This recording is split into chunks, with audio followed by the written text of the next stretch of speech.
ఇంటినందు ఉండే వీధి గుమ్మానికి ఎదురుగా చెట్టు కాని ఉంటే దోషం వస్తుంది. ఆ ఇంటిలోకి అభివృద్ధి రాదు. ఇంటికి వెనక వైపు నైరుతిలో చెట్టు ఉంటే క్షేమము. తూర్పున దక్షిణ దిగ్భాగంలో వేప చెట్టు ఉంటే ఆ ఇంటికి లక్ష్మీప్రదము. ఇంటి మధ్యలో బావి ఉండటం మంచిది కాదు. విడిచిన వస్త్రాలను ఇంట్లో తలుపుపై వేయకూడదు. తలుపు లక్ష్మీప్రదం. విడిచిన దుస్తులను ఇంటి నందు ఏదైనా మూల ప్రదేశంలో ఉంచాలి. ఈశాన్యంలో మాత్రం ఉంచకూడదు. విడిచిన దుస్తులను మళ్ళీ వేసుకోరాదు. ఏదైనా అత్యవసర పరిస్థితులు మళ్ళీ వేసుకోవాల్సి వస్తే అటువంటి విడిచిన దుస్తులను గోడకి చీలకొట్టి తగిలించాలి. సాధ్యమైనంత వరకు విడిచిన దుస్తులు వేసుకోరాదు. రాత్రివేళ ఇంటి నందు ఎప్పుడైనా కొంచెం ఆహారమైనా ఉంచాలి. పూర్తిగా ఖాళీ చేసిన పాత్రలు ఉంచరాదు. కొన్ని మెతుకులైనా మిగిల్చి ఉంచాలి. రాత్రి సమయంలో కొన్ని పాత్రలు ఖాళీ చేసి బోర్లించి పెట్టడం శుభదాయకం కాదు. రాత్రి వేళలో మిగిల్చిన ఆహారాన్ని ఉదయం లేచిన తర్వాత వాటిని జీవులకు పెట్టాలి. వంట చేసేటప్పుడు ఆ ఇంటి ఇల్లాలు అన్నపూర్ణ అష్టకం చదువుతూ వంట చేయాలి. అప్పుడు ఆ అన్నం ప్రసాదంగా మారుతుంది. అదేవిధంగా ఆ దైవగుణాలు ఆ వంటకి అందుతాయి. ఆ వండిన పదార్థం తినటానికి యోగ్యదాయకం అవుతుంది. పనుకునే పడక గదిలో అన్ని దేవుళ్ళ విగ్రహాలు చిత్రపటాలు పెట్టుకోరాదు. కేవలం రాధాకృష్ణుల విగ్రహం కానీ సీతారాముడి చంద్రుల పటాన్ని తగిలించుకోవచ్చు. ఒకరుగా ఉండే దేవుడి పటాలను కానీ గుర్రాల పటాలను కానీ పెట్టుకోరాదు. కలియుగంలో ధర్మం ఒక్క కాలుతో నడుస్తుంది. న్యాయానికి రోజులు కావు, అధర్మానికే రోజులు. మద్యపానం చాలా మామూలు విషయం. ధనము స్త్రీ కోసం ఏమైనా చేస్తారు. ఒక స్త్రీకి ఎంతోమంది పురుషులు, ఒక పురుషునికి ఎంతోమంది స్త్రీలు. బిడ్డల వివాహాలపై తల్లి తండ్రి హక్కును కోల్పోతారు. తల్లి తండ్రిని ఎవరూ పట్టించుకోరు. ప్రకృతి మనుషులను ముప్పతిప్పలు పెడుతుంది. వర్షాకాలంలో ఎండలు, ఎండాకాలంలో వర్షాలు. కొత్త దేవుళ్ళు పుట్టుకొస్తారు. మనిషి ఆయువు సగం క్రిందకి పడిపోతుంది.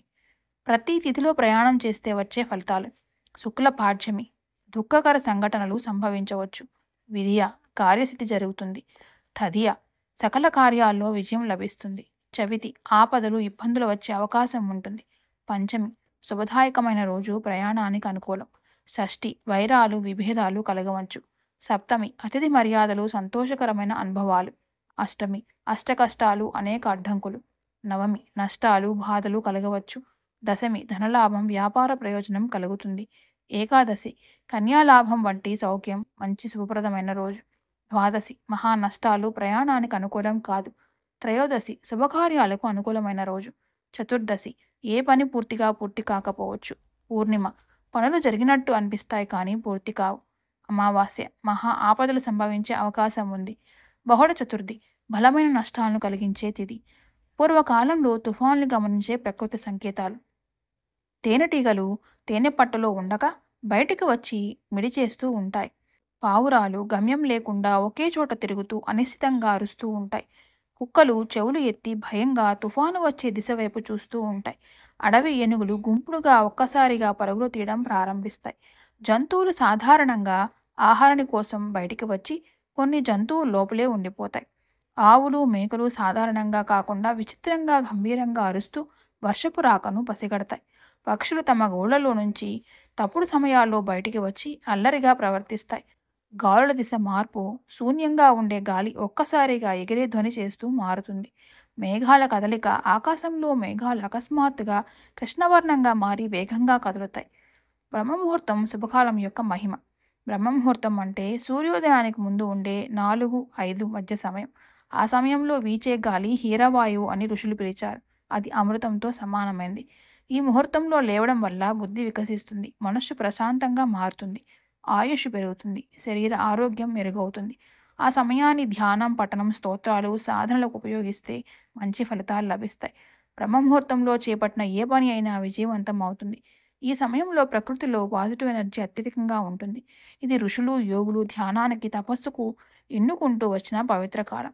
బ్రహ్మముహూర్తంలో లేచి జీవించేవారు శారీరకంగా, మానసికంగా, ఆధ్యాత్మికంగా శ్రేష్ఠులుగా నిలుస్తారు. మిమ్మల్ని మెచ్చి మెడలో వేసిన మాలను వెంటనే తీయరాదు. అది శుభతా సూచన. వెంటనే తీస్తే శుభాన్ని నిరాకరించినట్టు అవుతుంది. తినే ఆహారాన్ని ముందుగా వాసన చూడకూడదు. చతుర్దశి రోజున మంగళవాని వద్దకు పోకూడదు. అమావాస్య రోజున స్త్రీ వద్దకు వెళ్ళకూడదు. ఆ రోజు శక్తులు అసమతుల్యంగా ఉంటాయి. పగలు వెలగ చెట్టు నీడలో, రాత్రి రావు చెట్టు కింద పడుకోరాదు. ఇది ఆ సమయంలో చెడు శక్తులు నిలయంగా భావించబడతాయి. ఆరోగ్యానికి హానికరం. మంగళవారం అప్పు తీర్చితే మళ్ళీ అప్పులో పడే అవకాశాలు తగ్గుతాయి. ఆ రోజు అప్పు తిరిగి ఇవ్వడం ద్వారా ఆర్థిక స్థిరత్వ ఏర్పడుతుంది. ప్రతిరోజు ఒక నిర్దిష్ట సమయం మౌనం పాటించాలి. మనస్సు శాంతి, ఆత్మ వివేకం పెరుగుతుంది. ఈ నియమాలు శాస్త్రీయంగా కాకపోయినా మన పూర్వీకుల అనుభవాల నుంచి వచ్చిన ఆచారాలు. ఇవి శుభం, ఆరోగ్యం, సౌఖ్యం కోసం రూపొందించబడిన జీవనశైలి సూచనలు.